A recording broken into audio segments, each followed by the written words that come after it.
Hola a todos. En el vídeo de hoy intentaremos darle respuesta a la pregunta ¿qué saber cuando has encontrado la casa de tus sueños?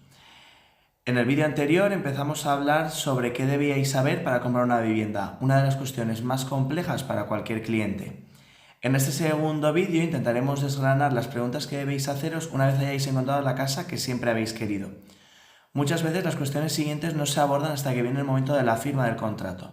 No obstante, creemos que debéis tenerlas en cuenta para que el proceso de compra siga su curso sin sobresaltos. Lo primero que deberéis saber es reserva o arras.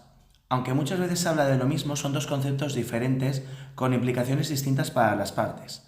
La reserva es un mero bloqueo de la propiedad, suele ser durante un máximo de 10 a 15 días en los que el comprador lleva a cabo los estudios necesarios sobre la financiación para ver si puede acceder a la propiedad y la parte vendedora paraliza las visitas. El contrato de arras es la mayor vinculación que existe entre las partes. El comprador se reserva el derecho sobre la compra de un bien a cambio de una cantidad de dinero determinada a cuenta del precio total. El vendedor se compromete a entregar el bien al comprador en las condiciones pactadas. Otra de las cuestiones es el plazo de firma. En la actualidad y con la nueva normativa bancaria, los plazos para la compraventa se han alargado. Os recomendamos que seáis cautos a la hora de pactar el plazo y evitar apuros de último momento. Después hay que tratar el condicionamiento. Últimamente ha aparecido una nueva cláusula que está siendo bastante controvertida. Se trata de condicionar el contrato de arras a la consecución de la hipoteca. Los vendedores son bastante reacios a incluirla, ya que significa no tener atada la venta de su propiedad, por lo que la negociación de la misma puede provocar roces entre las partes.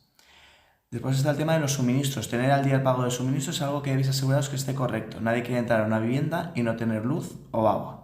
Y por último, los muebles y electrodomésticos. Lo habitual es que las transacciones sean sin muebles y electrodomésticos, pero si os puede interesar el mobiliario, podéis intentar incluirlo en vuestra oferta. Así, el día que la vivienda sea por fin vuestra, podéis entrar a vivir desde el primer momento. Esperamos que estos tips hayan sido de muchísima ayuda para todos los que estáis ya buscando casa o la habéis encontrado. Y en el próximo vídeo desgranaremos cuáles son los gastos que conlleva la compraventa de vuestra vivienda soñada. Así que nada, cualquier duda como siempre estamos a vuestra disposición, podéis escribirnos un comentario o contactarnos por mensaje directo. Muchas gracias y hasta el próximo vídeo.